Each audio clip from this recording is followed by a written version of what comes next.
ilihii u dambeeyay waxa warbaahinta adduunka oo dhan haystay safar yaab leh oo ay geli doonaan qayb ka mid ah ragga adduunyada ugu hantida badan.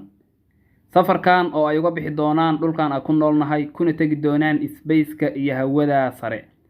raggan balaayiinta iyo balaayiinta dollar haysta ayaa 10kii sano ee u dambeeyay waxay qayb badan oo ka mid ah hantidooda geliyeen horumarinta gantaalada isbeyska sare lagu tago. رحلة فيرجن جالاكتيك التي طال انتظارها جاهزة والسياحة في الفضاء بدأت. على متن هذه المركبة سيتمكن السائح الفضائي من الشعور بحالة انعدام الوزن على ارتفاع 100 كيلومتر. saaxiibayaal waxaan si xushmad iyo qadarin ku jirto idinkaga codsanayaa inta aan xalqada guda gelin in haddii aad kanaalkayga hore igu taxnaydeen aad like ii saartaan, haddii aad hadda ku cusub tihiinna in aad like iyo subscribe ii saartaan.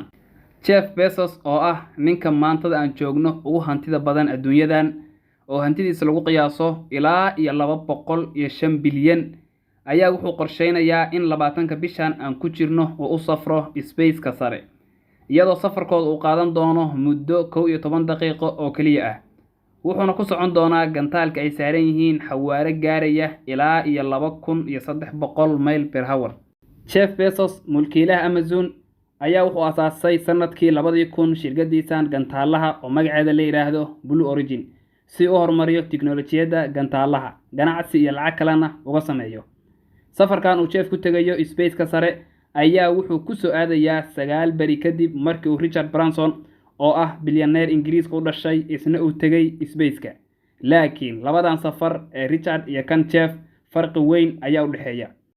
Richard Branson isagu wuxuu ku tagay space-ka diyaarad qaab gooniya loo sameeyay oo ay sameysay shirkadiisa Virgin Galactic, halka Jeff uu raacay isagu gantaal la yiraahdo New Shepard oo ay sameysay shirkadiisa Blue Origin. gantaalkan New Shepard la yiraahdo ayaa wuxuu qaabaysan yahay in uu koox dad qaado oo dhulka oo dhan uu ka saaro oo hawada sare iyo space-ka geeyo si ay u tagaan meel uusan ka jirin gravity ama cufis jiidad, dhulkana ay meel sare ka soo daawadaan. gantaalkan New Shepard ayaa waxa space-ka tijaab ahaan loogu diray 15 jeer oo hore iyadoona cidna aysan saarnayn korkiisa. laakiin bishii June ay hadda dhamaatay ayaa wuxuu Jeff Bezos sheegay in uu ka mid noqon doono rakaabka ku safraya gantaalkan 8 subaxnimo 20ka July ayaa dadku waxay nasiib u helayaan in ay live stream-ka toos uga daawadaan dhacdadan taariikhiga ah. gantaalkan ayaa wuxuu qaadi doonaa ilaa iyo 6 qof. waa Jeff Bezos, walaalkiis, haweeney 82 sano jir ah oo cirbixiyeen hore ahayd, iyo wiil yar oo 18 sano jir ah oo aabihiis uu u gaday tigidhka 28 milyan oo dollar ayuu aabihiis ugu gaday tigidhkan uu ugu safrayo space-ka. sidee ayuu safarkan gantaalka lagu geli doono u dhacayaa? inta badan dadka maskaxdooda markii ay ku soo dhacdo space-ka sare ayaa la aadayaa waxay isla markiiba soo xasuusanayaan cirbixiyeenno sidii caadiga ahayd dhulka ugu kor wareegaya. laakiin safarkani saas waa uu ka duwanaanayaa. gantaalka iyo qaybta la yiraahdo capsule-ka oo ah qaybta ay dadku saaran yihiin ayaa waxa la dhigayaa xarunta gantaalaha laga diro ee shirkadda Blue Origin taas oo ku taala state-ka Texas ee wadanka Mareykanka, halkaas oo ugu dambeyn gantaalka laga diri doono. gantaalkan ayaa wuxuu si qumaati ugu duuli doonaa xawaare gaaraya ilaa iyo 2300 mayl per hour ilaa tamarta ku jidha ay dhamaato. deedna waxaa ka foqi doona oo dhinac uga bixi doona qaybta capsule-ka la yiraahdo oo ah meesha ay dadku saaran yihiin, taas oo space-ka sii aadi doonta ilaa ay gaarto meeshii ugu sareysay oo loogu talagalay. markaas oo dadku si toos ay u dareemi doonaan xaalad gravity iyo cufis jiidad la'aan ah, dhulkana ay meel sare ka soo daawan doonaan. intaas wixii ka dambeeya qaybta capsule-ka ee ay dadku saarnaayeen dhulka ay u soo jeeysanaysaa iyadoo isku bedelaysa parachute aad u weyn kuna soo degaysa xawaare hoose oo ilaa iyo 20 mayl per hour ah. dhanka kale gantaalkii capsule-ka sii qaaday markii hore ayaa isna si qumaatiya dhulka ugu soo noqonaya isla xaruntii laga diray ayuuna ku soo noqonayaa sida uu dib ugu soo noqdo gantaalka Falcon 9 la yiraahdo kaas oo ay leedahay shirkadda SpaceX ee uu leeyahay Master Musk. walow gantaalka Falcon 9 uu wax badan ka awood badan yahay gantaalkan New Shepard-ka ah. qayb yar oo ka mid ah warbaahinta ayaa loo ogolaan doonaa in ay goobjoog ka ahaadaan markii ay kooxdan dib ugu soo noqonayaan dhulka, iyaga oo waraysi kooban ka qaadi doona MasterChef iyo rakaabkii kalaba. dalxiiska Space-ka iyo mustaqbalka. مقابل 250 ألف دولار للمقعد، أصبح بإمكان أي شخص زيارة الفضاء. فبعد أن كان القليل من الأفراد المدربين تدريباً عالياً قادرين على السفر خارج الأرض، تحقق الحلم مع شركة فيرجن جالاكتيك. 9 days before the Blue Origin trip. This July, our dream will become a reality. maalinba maalinka ka dambaysa waxaa sii rumoobaya fikraddii ahayd in si caadiya loogu dalxiis tago Space-ka. arrintan ayaa aad lisuu khilaafsan yahay. maalgashadayaasha waaweyni waxay leeyihiin oo taageersan yihiin in Space-ka loo dalxiis tago, oo waxay ku doodayaan in mustaqbalka meesha loo dalxiis tagi doono ay noqonayso Space-ka. halka culimaduna ay leeyihiin Space-ka yaan la aadin oo ha loo aado kaliya wixii cilmi baaris ah oo bii'ada yaan la wasakhayn. saddexdan shirkadood ee kala ah SpaceX, Blue Origin iyo Virgin Galactic ayaa la saadaalinayaa in ay mustaqbalka noqdaan shirkadaha ku loolami doona majaalkan ganacsi ee cusub.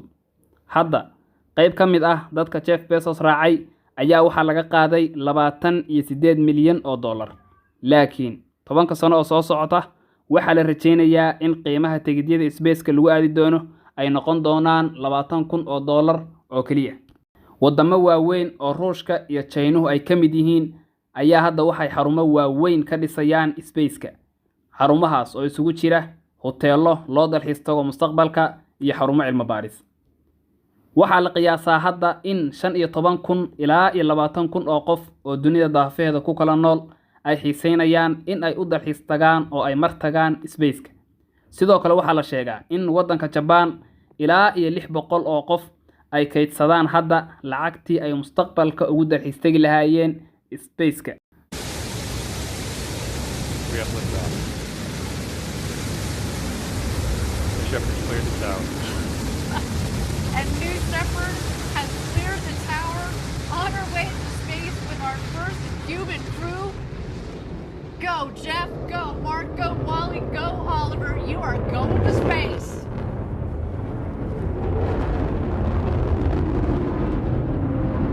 Find that feet.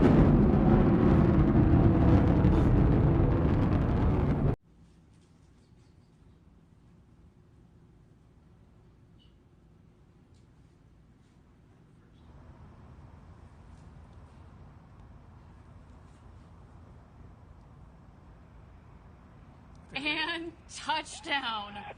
Welcome back, New Shepard's first human crew. What?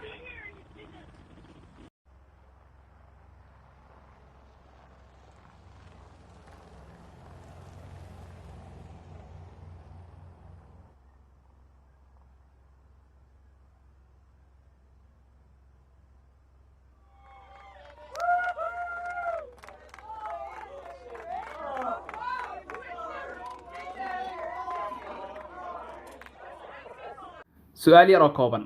adigu ma jeclaan lahay daawade in aad mar u dalxiis tagto Space-ka sare? tan kale, goorma ayaan ku qiyaasi karnaa in qofka Soomaaliga ah ee ugu horeeya uu tagi doono Space-ka?